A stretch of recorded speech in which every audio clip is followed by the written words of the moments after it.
14 जानेवारी 2026 यंदा संक्रांत आणि एकादशी एकाच दिवशी आले असून या दिवशी तुळशीची पूजा करू नये असे का म्हणतात?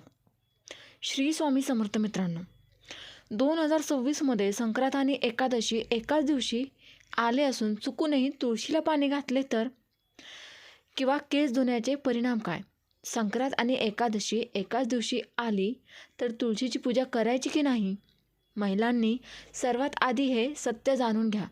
आज आपण एक अतिशय महत्त्वाचा अनेक महिलांच्या मनात गोंधळ निर्माण करणारा विषय समजून घेणार आहोत.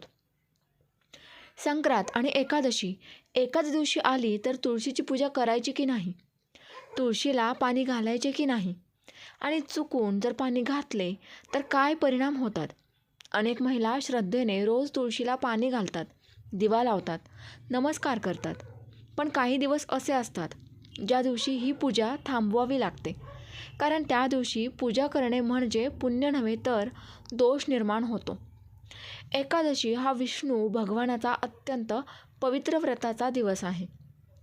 या दिवशी तुळशीचे व्रत देखील असते, म्हणजे तुळशी मातेचा विश्रांतीचा दिवस असतो. शास्त्रात स्पष्ट सांगितले आहे, एकादशीच्या दिवशी तुळशीला स्पर्श करणे, तुळशीला तोडणे, तुळशीला पाणी घालणे हे सर्व निषिद्ध मानले गेले आहे. आता प्रश्न येतो, संक्रांत हा सण आहे, सणाच्या दिवशी तर पूजा करायचीच असते, मग नेमकं काय करायचं? इथेच अनेक महिला चुकतात. संक्रांत हा सण सूर्याच्या संक्रमणाचा आहे, तर एकादशी हे व्रत विष्णू आणि तुळशीशी निगडीत आहे. व्रताचा नियम हा सणापेक्षा मोठा मानला जातो. म्हणजेच संक्रांत आणि एकादशी एकाच दिवशी आल्यास एकादशीचे नियम प्रथम पाळायचे. याचा अर्थ असा, त्या दिवशी तुळशीला पाणी घालायचेच नाही, तुळशी तोडायची नाही, तुळशीजवळ कोणतीही सक्रिय पूजा करायचीच नाही. अनेक महिला म्हणतात, आम्ही तर दररोज पाणी घालतो, एक दिवस नाही घातले तर पाप लागेल. हे पूर्णपणे चुकीचे आहे.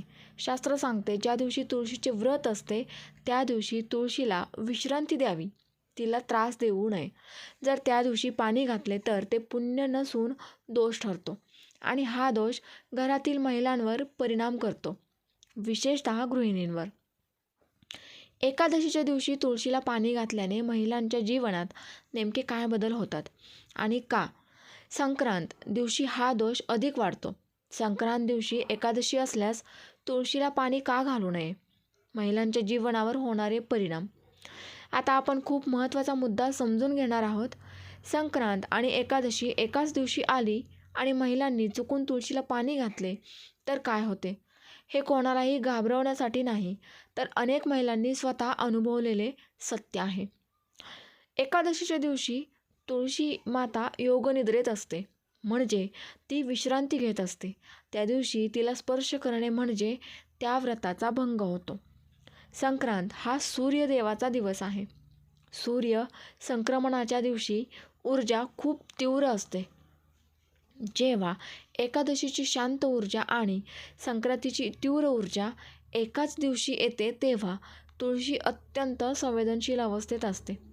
त्या दिवशी तुळशीला पाणी घातल्यास घरातील सकारात्मक ऊर्जा विस्कळीत होते. महिलांनी लक्ष द्या, याचे परिणाम लगेच दिसत नाहीत, पण हळूहळू दिसू लागतात. जसे कारण नसताना वाद वाढणे, मन अस्वस्थ राहणे, पती पत्नींमध्ये दुरावा, पैसे टिकत नाहीत, घरात येणारा पैसा लगेच खर्च होतो. विशेष म्हणजे या दोषाचा सर्वात जास्त परिणाम घरातील स्त्रीवर होतो, कारण तुळशी ही स्त्रीतत्वाची देवता आहे.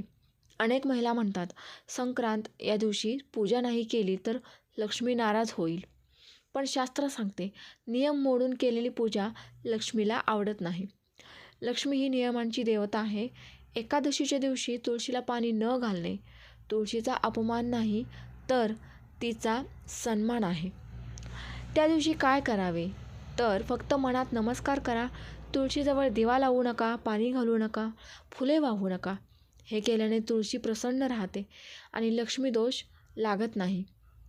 नेहमी तुम्हाला सांगेन, संक्रांत आणि एकादशी एकत्र आल्यावर महिलांनी नक्की काय करावे आणि कोणत्या छोट्या चुका टाळल्या तर घरात बरकत टिकून राहते.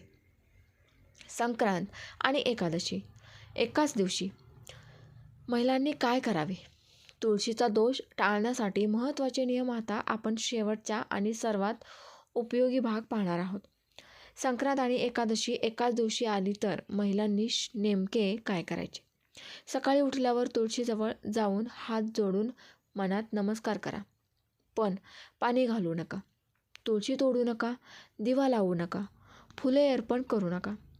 घरात संक्रांत आल्याने तिळगुळ करा, दान करा, सौभाग्यवतींना मान द्या, पण तुळशीशी संबंधित कोणतीही क्रिया टाळा. जर चुकून पाणी घातले असेल तर घाबरू नका. त्या दिवशी मनात तुळशी माता क्षमा करा असे 3 वेळा म्हणा. दुसऱ्या दिवशी तुळशीला स्वच्छ पाणी घालून दिवा लावा. शास्त्र सांगते, जाणीवपूर्वक केलेली चूक, पाप आणि अज्ञानामुळे झालेली चूक क्षम्य असते. महिलांनी लक्षात ठेवा, तुळशी ही घरातील लक्ष्मीचे मूळ आहे. तिचे व्रत मोडले तर लक्ष्मी स्थिर राहत नाही. म्हणून संक्रांत आणि एकादशी एकत्र आली तर एकादशीचे नियम पाळणे हेच खरे पुण्य आहे. ही माहिती प्रत्येक महिलेला माहीत असणे गरजेचे आहे, कारण श्रद्धेपेक्षा योग्य माहिती महत्त्वाची आहे.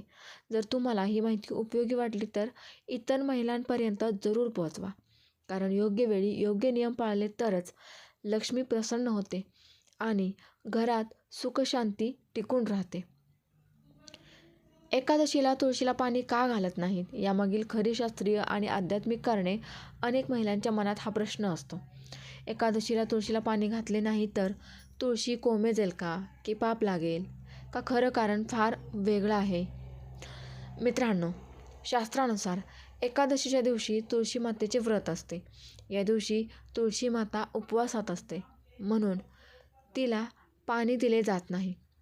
जसं आपण उपवासात असताना कोणी जबरदस्तीने अन्न दिलं तर शरीरावर वाईट परिणाम होतो, तसाच नियम तुळशीला लागू होतो. एकादशीच्या दिवशी तुळशीला पाणी घालणे म्हणजे तिच्या व्रताचा भंग करणे, आणि म्हणूनच या दिवशी तुळशी तोडली तर हजारो जन्मांचे पाप लागते असे शास्त्रात सांगितले आहे. संक्रांत हा दानाचा दिवस आहे, पण दान देखील नियमात बसलेले असले पाहिजे. नियम मोडून केलेले दान किंवा पूजा हे देवतेला मान्य होत नाही.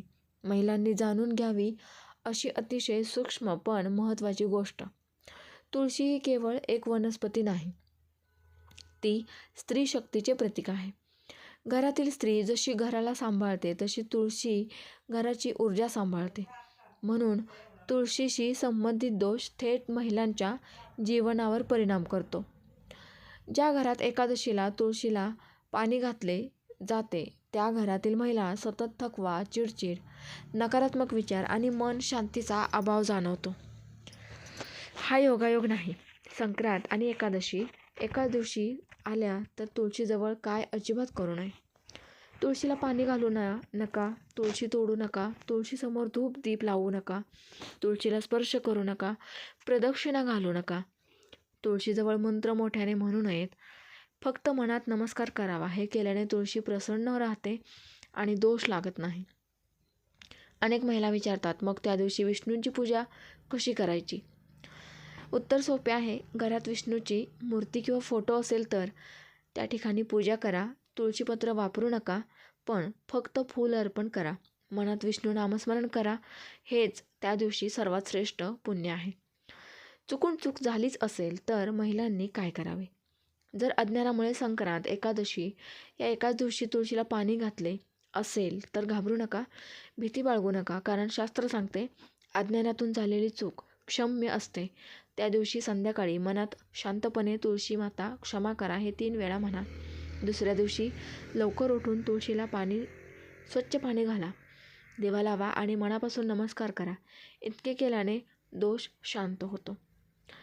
महिलांनी लक्षात ठेवण्यासारखी शेवटची गोष्ट, भक्ती आंधळी नसावी, ती समजून घेतलेली असावी.